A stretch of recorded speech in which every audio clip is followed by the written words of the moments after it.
Nigel Farage is preparing to bring back the Brexit Party in the event that Boris Johnson caves into the EU, a former MEP has warned, with Michel Barnier arriving for yet more talks with opposite number David Frost yesterday. Mr. Johnson appears to have ignored his own 15th of October deadline for wrapping up a trade deal, a fact which is of concern to Brexiteers including John Tennant, who served alongside Mr. Farage in Brussels. Mr. Farage, who is urging the Prime Minister to tear up his withdrawal agreement with the EU and walk, has already said if there is any suggestion of an 11th hour deal, the Brexit Party is prepared to restart the fight. Mr. Tennant, who outlines the contribution the Brexit Party made to taking Britain out of the EU in his new book, Rebooting Brexit, with the foreword by Mr. Farage himself, said it was not an idle threat by his erstwhile leader.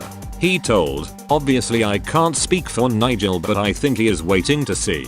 I think he is preparing in the background if there is a sellout, particularly on things like fishing, which is quite close to his heart actually, level playing field provisions, the European Court of Justice. These are all fundamentals to Brexiteers. Nigel is preparing in case there is a sellout, like Mr. Farage. Mr. Tennant believes enough is enough, with further negotiations pointless. Not least because the bloc would need to make enormous compromises in key areas where Mr. Barnier has consistently indicated he is not prepared to do so." He explained, "Put it this way, if after 4 years they still can't have an agreement, in essence they should just walk away. I mean, how much longer can it go on for? At the end of the day, if you look at the business community, especially with the COVID-19 situation, what they need more than ever is certainty. Certainty as to how businesses will be trading post-Brexit.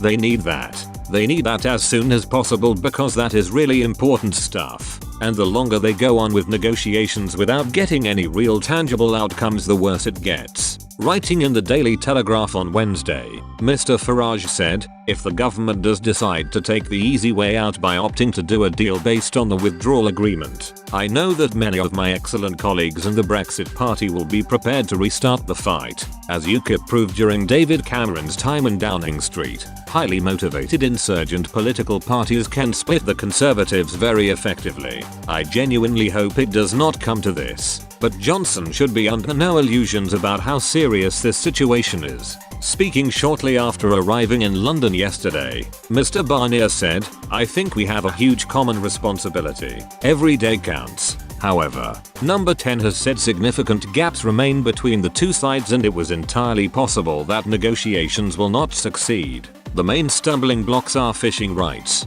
the governance of any deal, and the level playing field aimed at preventing unfair competition, which includes state subsidies. Meanwhile, International Trade Secretary Liz Truss is poised to sign a free trade agreement with Japan this morning. She said, "Today is a landmark moment for Britain. It shows what we can do as an independent trading nation, as we secure modern and bespoke provisions in areas like tech and services that are critical to the future of our country and the reshaping of our economy."